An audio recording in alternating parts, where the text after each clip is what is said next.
seen you on television sets. Good to see you physically. Thank you, Times Now, for this opportunity and invitation. I wasn't existing. I just landed and I am here in front of all of you. Thank you for this opportunity and invitation. And it's a sheer pleasure and honor to be here. I think you have selected a very powerful and a thoughtful theme of keeping Bharat ahead. And healthcare is also not left behind. I heard there were a few questions before I landed up here. Healthcare in India is evolving and it is redefining. Since 1946, first Bohur Committee, which talked about social orientation and community participation, there is a huge progress which has been made so far with respect to public health sciences, with respect to healthcare delivery system, research, innovation, pharmaceuticals, medical value travel, medtech in the country. And it is all reflective in the strength of India and Indian healthcare. The foreign direct investment is at $1.5 billion. The Indian health care it is valued at $638 billion with a CAGR of 22%. The total health expenditure is 9 lakh crore, and that was the last budget which was passed, and that's phenomenal. That's all-time high. The out-of-pocket expenditure has decreased from 69 to 34%. We have close to 76,000 hospitals. 63% of it is being handled by private sector. So far, the health of India and Indian healthcare looks good. But despite that, our ranking in the world sector is 66 out of 195 countries. Our bed to population ratio is 1.3 to 1,000, which should be at 3. Our doctor to population ratio is 1:838, which doesn't meet the healthcare and the international benchmarks. Some of the key performing indicators we have done well. We have done well with neonatal mortality rate at 20, infant mortality rate at 28, and some of the states are at single digit at 6, like state of Kerala. Maternal mortality rate at 97. Unfortunately, in India, health is a state subject, and that's where the equity and the challenges come in. So the topic of revolutionizing healthcare, how do we do that? And there needs to be a definitive synergy between arts and science, the way medicine is practiced, and arts and science, the way healthcare is delivered. Prevention should be the key. Unfortunately, we have been extremely curative in our approach. We have treated, we have done phenomenally well with innovation, research, and technology. But we need to identify a few important preventive biomarkers. We also need to suggest age-appropriate screening.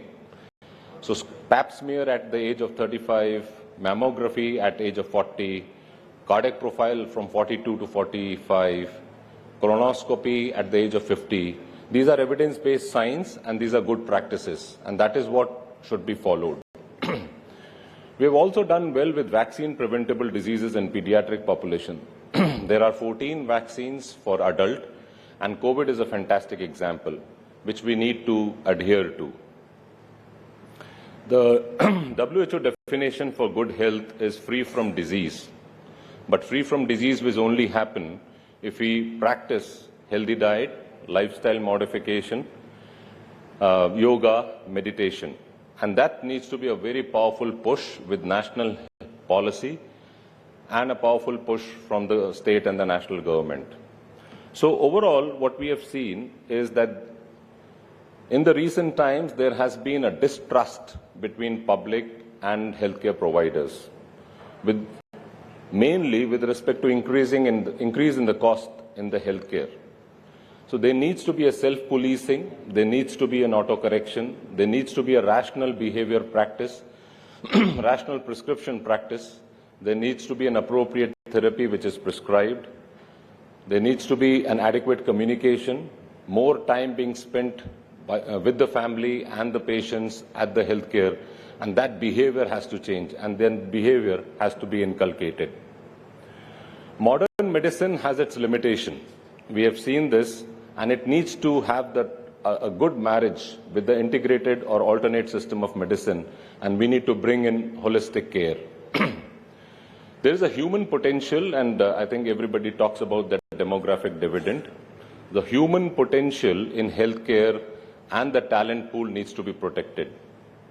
There are close to 13 lakh doctors, which we need to increase to 50 lakhs, with a ratio of 16 doctors per 10,000 population. There are 34 lakh nursing staff, which needs to increase to 1.5 crore. The next year, there would be close to 2 lakh nursing staff superannuating in UK. And unfortunately, all of them seek greener pastures and they move on. We need to empower them. We need to retain them. How do we do that? We need to open more medical colleges, more nursing colleges, and have them retain the talent here. With respect to medical colleges, when we were graduating and post-graduating, there were 250, 300 colleges. We have 780 colleges right now. The undergraduates which are passing is close to 1,18,000 per year, and postgraduates is 74,000. And Honorable Prime Minister has also indicated that 75,000 seats more have to increase. So we possibly are doing well with quantity, where we will meet some of the benchmark which has been set by WHO. What we are not focusing is on quality. The quality of the faculty who trains, the quality of the staff who practices, quality of the students who are passing out, and they need to be skill-based and based on competency. And that is, I think, the key. The technology is helping us in revolutionizing healthcare. The Teslarization of healthcare has already begun. We cannot now keep on discussing about artificial intelligence. We need to be early adopters. And at our institute, which is at Kochi and at Faridabad, we realized that it is important. And we started a BTech and an MTech program in AI and medicine that is first time in the country. And these undergraduates and postgraduates, they have started interacting with the medical fraternity, and they are developing some few of the changes which are just phenomenal. And that is where we need to transform our delivery of its practice through artificial intelligence in medicine in almost all the branches, just not limited to imaging, pathology, lab medicine, dermatology. It has to basically integrate with all branches of medicine. So it is basically artificial intelligence is transforming the way the diagnosis is done, the way the curative therapies are done, and way the disease management groups are practices. We have seen involvement of robotics almost in all sectors. It is very precise surgery. There's less trauma, less bleeding, less stay, less infections, and that's making inroads in almost all branches. It is important that this also intelligent and smart system of robotic gets into lab system, and which is already there, and AI-powered chatbot, which would be the need of the hour. 3D printing, 3D bioprinting, and bioinking is what we have seen bringing in huge power the way medicine is practiced now. There is a complex heart disease. In an echocardiography, you are unable to see. You can print that heart, give it to the surgeon so that he doesn't make he makes proper decisions on an operation theatre table. With bioprinting, we would be able to grow kidneys and liver, and that would be, again, a phenomenal progress for solid organ transplantation program, which would be needed because the disease donor program in our country has its limitation.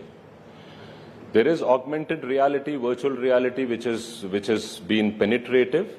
There are structural complex diseases with which the patients come in, and we have absolutely no clue what needs to be done. Through these augmented virtual realities, you need to ease and take good clinical decisions. And this also can be used for good medical education and education for students. Precise medicine, precision medicine, personalized medicine with genomics is the, is the next stage which we are seeing. The genome will become your Janam Patri, and it is the genome Patri which is going to make a lot of sense. If the gut microbiomes is taken, we right now would know how you behave, why you behave, the way you behave, and what is your 2 to 3 decades from now would look like. And that's changing. So a one shoe fit all model is changing into tailorizing your therapy on an individual genome-based diagnosis. And we have seen this in cancer therapy. We have seen this with CRISPR-based technology. We have seen this with pharmacogenomics. And CAR T cell is already existing, and we have seen some remarkable progress. Even in pharmaceutical sector, there are close to 60,000 generic medicines which India has in 60 therapeutic categories. India produces and it acquires close to 20% of the global supply. It is important that we remain the powerhouse of pharmaceuticals across the world. And that's the power, and that's what we need to retain. It is slated to be at $130 billion industry, and that's huge strength. MedTech is one of the very, very important sector. We recently saw, just 1 or 2 days back, 1.5 Tesla Make in India MRI machine gets installed in one of the prestigious institutions of the country. Something which is phenomenal, something which is remarkable, something which is never heard of. So there's a Make in India push. Through that, there is huge technology innovation, which is cost effective and which is making inroads. We have seen that post-COVID with ventilators, with syringe pumps, infusion pumps, with most of the multi-para monitors, transport ventilators, and so on and so forth. So overall, we are seeing a huge, remarkable progress in Indian healthcare. Medical value travel is a $125 billion industry. India captures $13 billion. It is ranked 10. And we are right now seeing a B2B, B2C, but how can we revolutionize? We need to see a G2G, a government-to-government program.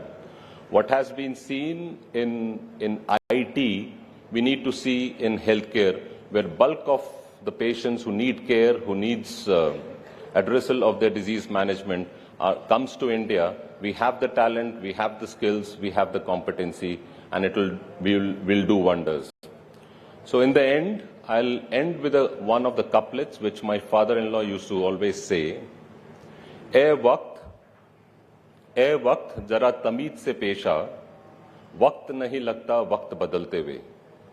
Bharat का वक्त बदल रहा है, भारत के स्वास्थ्य सेवाओं का वक्त बदल रहा है, and I seek everybody's engagement and participation in this progress and revolutionizing Indian healthcare. Thank you very much for your patient listening.